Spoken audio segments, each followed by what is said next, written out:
The film basically encompasses zombie horror, music and comedy, all in equal measure. It's a zombie musical, which I don't know, I think is a new genre. With no singing or dancing zombies, right?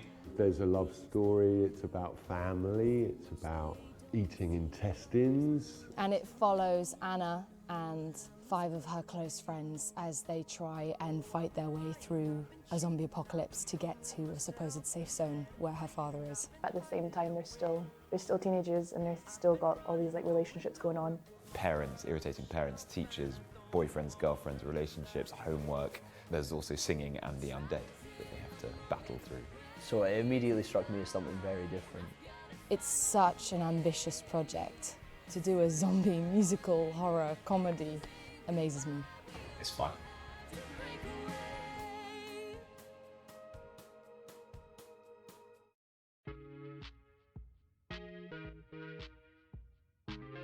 It is based on a short film called Zombie Musical that was written and directed by Ryan McHenry.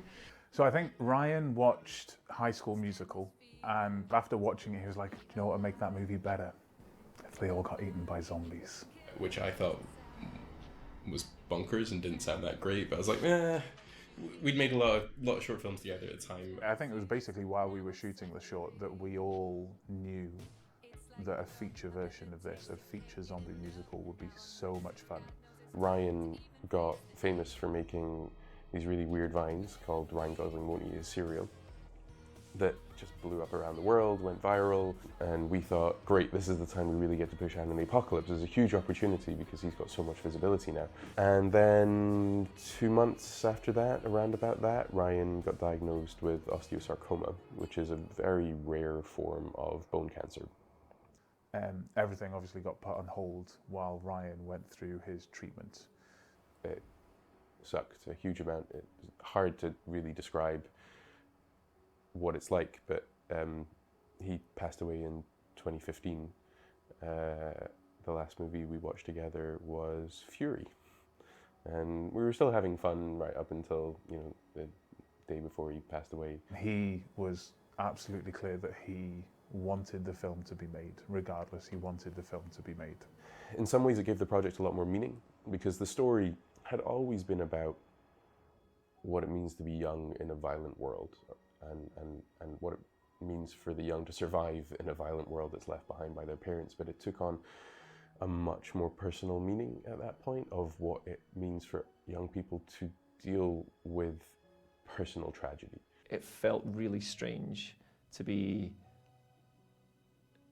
alone in a room and rewriting those characters and rewriting those scenes and not have my friends, but also my partner to bounce ideas off and to suggest things to.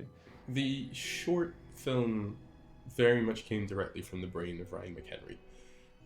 It is mad and simple and silly and kind of pure as a zombie musical. It is literally called Zombie Musical. There's nothing more to it than zombies and songs. The kind of wonderful thing about the concept is that even with everyone's ownership over the project and all the unique things that everyone's brought to it, there's still an element of it that's actually really just a zombie musical.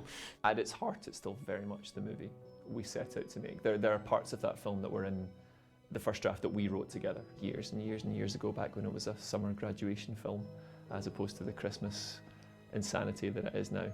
Development continued, and we started looking for a new director, and that's when we found John McPhail.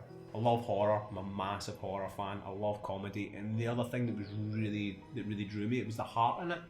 It was just these kids, and I fell in love with the characters so early on, and I just really wanted to make it.